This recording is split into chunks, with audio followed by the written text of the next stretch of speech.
అంటే చాలా మంది ఇదే చేస్తుంటారు. మీరు చెప్పినట్లుగా ఒక జెండు బామ్ రాసుకొని తగ్గించుకోవడం. లేదంటే అప్పటికప్పుడు ఏదైనా pain killer yeah! Yeah!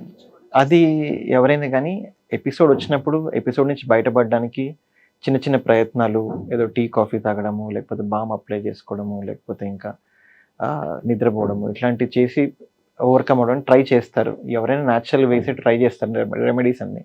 But అవన్నీ వర్కౌట్ కాకపోతే వేరే మార్గం లేదు.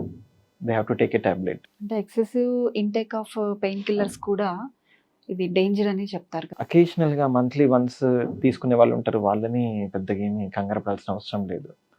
బట్ అది కూడా డాక్టర్ ప్రిస్క్రైబ్ చేసింది తీసుకో. యాహ్! ఆబ్వియస్‌లీ డాక్టర్ ప్రిస్క్రైబ్ చేసింది వేస్తుంది. బట్ బేసిక్‌గా అందరూ ఇంట్లో పారాసెటమాల్స్ అవి తీసుకుంటారు. బట్ కొన్నిసార్లు అది కూడా పనిచేయవు. అలాంటి వాళ్ళకి ఇంకా వేరేది డాక్టర్ సజెస్ట్ చేస్తారు ఖచ్చితంగా. ఓకే. Right sir. అంటే ఓవరాల్‌గా ఈ మైగ్రేన్ హెడేక్ ఉన్నవారు లేదంటే మైగ్రేన్ రాకుండా ఉండాలి అంటే లైఫ్ స్టైల్ చేంజెస్ కానీ, ఫుడ్ హ్యాబిట్స్ కానీ ఎటువంటి చేంజెస్ చేసుకోవాలి అంటారు? అదేనండి. నేను డైటరీ రెస్ట్రిక్షన్ డెఫినిట్‌గా అందరికైతే రికమెండ్ చేయను. ఈ లైఫ్ స్టైల్ మోడిఫికేషన్స్ వాడుకోవాలని చేసుకోవాలని చెప్పి చెప్తాను. అంటే రెగ్యులర్ వర్కింగ్ అవర్స్. అంటే ఒక వారం మార్నింగ్ షిఫ్ట్ చేయడం, ఇంకో వారం నైట్ షిఫ్ట్ చేయడం ఇట్లాంటిది ప్రిఫర్ చేయకండి.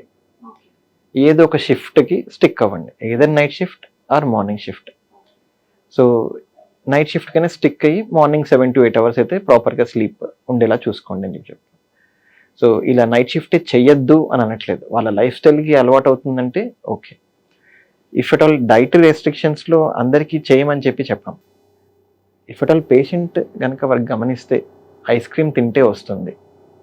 అంటే దాన్ని కొంచెం మోడిఫై చేసుకోవాలి. అంత చిల్డ్‌గా, అంత కోల్డ్‌గా ఉన్నప్పుడు కాకుండా లిక్విడ్ అయిన తర్వాత తీసుకోమని చెప్తాను. తప్పట్లేదు అంటే గనక. వాళ్ళకి ఐస్ క్రీమ్ ఫ్యాన్స్ ఉంటారు కొంతమంది. అలా కాకుండా అవాయిడ్ చేస్తా అంటే చేస్తే కూడా మంచిది.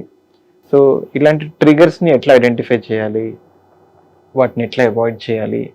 ఇవి తీసుకునే జాగ్రత్తలు అని చెప్పి చెప్తాం. Regular food timings, regular sleep timings, regular working hours.